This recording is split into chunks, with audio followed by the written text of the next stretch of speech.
Hey everybody, Sean and Kelly here with this week's Market Snapshot. What's happened in the Northern Virginia real estate market in the last 7 days in under 5 minutes, and go! Hey everybody. I'm gonna be really slow.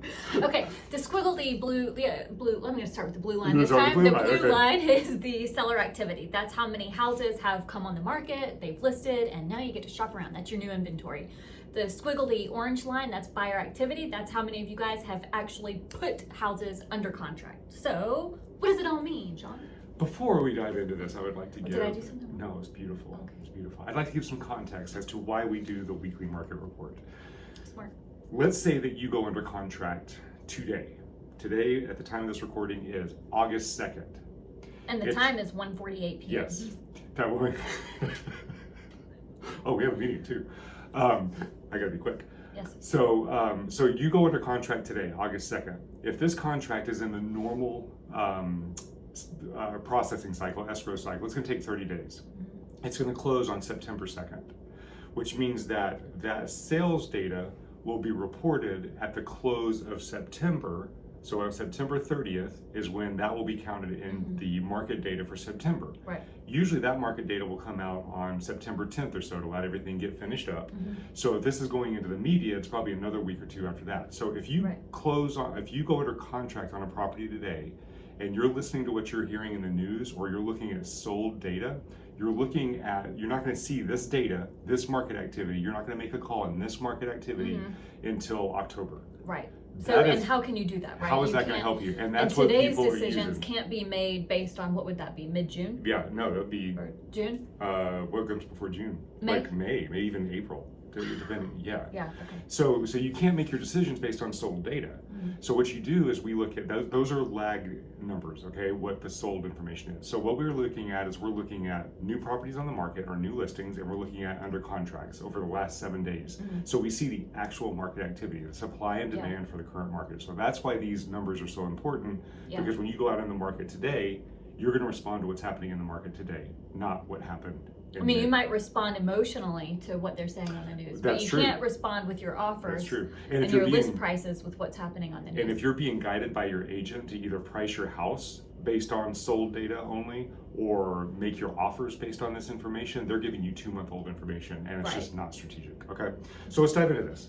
Buyer demand has been decreasing. We saw a huge decrease here, then we had a nice little pop-up for a week, and now we're kind of sliding back down.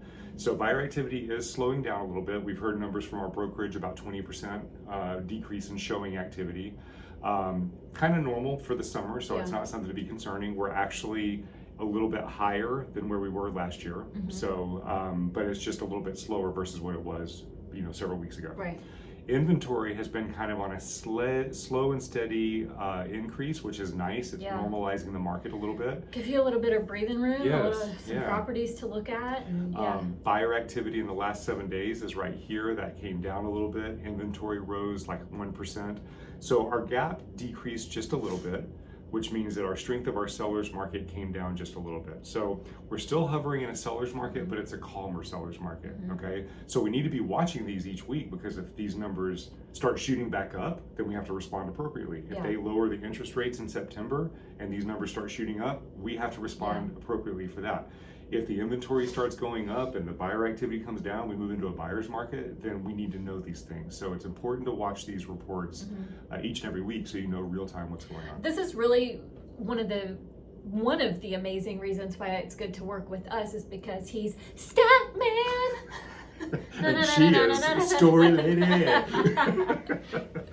All right, so I don't tell stories; they tell themselves. Well, use the emotion. It's beautiful. You translate what all this means. So, okay, so for buyers, what does this mean? Shopping. It means go shopping. Yes, you can get into properties even on the first weekend. You might battle 3 or 4 offers versus 10 to 15. Yeah. But if a property makes it to week 2 or week 3, you might actually get it at asking price, or contingencies included. We've been so lucky. Now more sellers have the time to allow our buyers to get pre-offer inspections. So you've got that protection. I mean, it's just.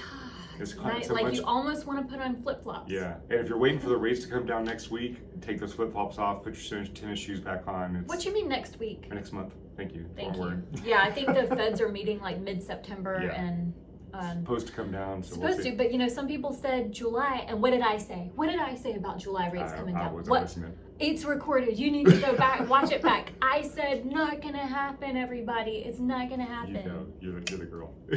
You know that stuff. Okay, so buyers, it's a good time. Sellers, it's still a good time to sell. I mean, it's still a seller's market. It's still a seller's market, but you can't just flip it up there at any price and expect it to sell in any condition. Don't be flipping it. Don't be flipping it. You got to put it up there in the right condition and the right price for that condition. So. You have to put it in the right condition, don't it? Yeah. Unless it's as is, like you're expecting it's going to be a tear down or a complete reno. Yeah. No holes in walls. Yeah. And if there's carpet, just go ahead and know you're replacing it. Find someone to keep your pets. I'm just kidding about that. I love pets. You can get rid of that part, right? I don't want to see mine. I have pets. We have a dog and 3 cats. Yeah, we do. And a gecko. And a gecko. And anything else? I also love goats and chickens. Yes, you do. And donkeys, apparently. I'm gonna put your goat. You need to send me your goat picture. I will. Yes, I'll put that. That was so much fun. Yeah. All right. Any questions? Let us know. If you want to talk about your specific situation, specific condition. That's the chiropractic part coming up. Your specific situation. Please feel free to reach out to us. We're happy to sit down with you and go through this with you. Like, he's very happy to always talk real estate all the time. It's like a super fun. All right. We'll see you guys next week. Bye.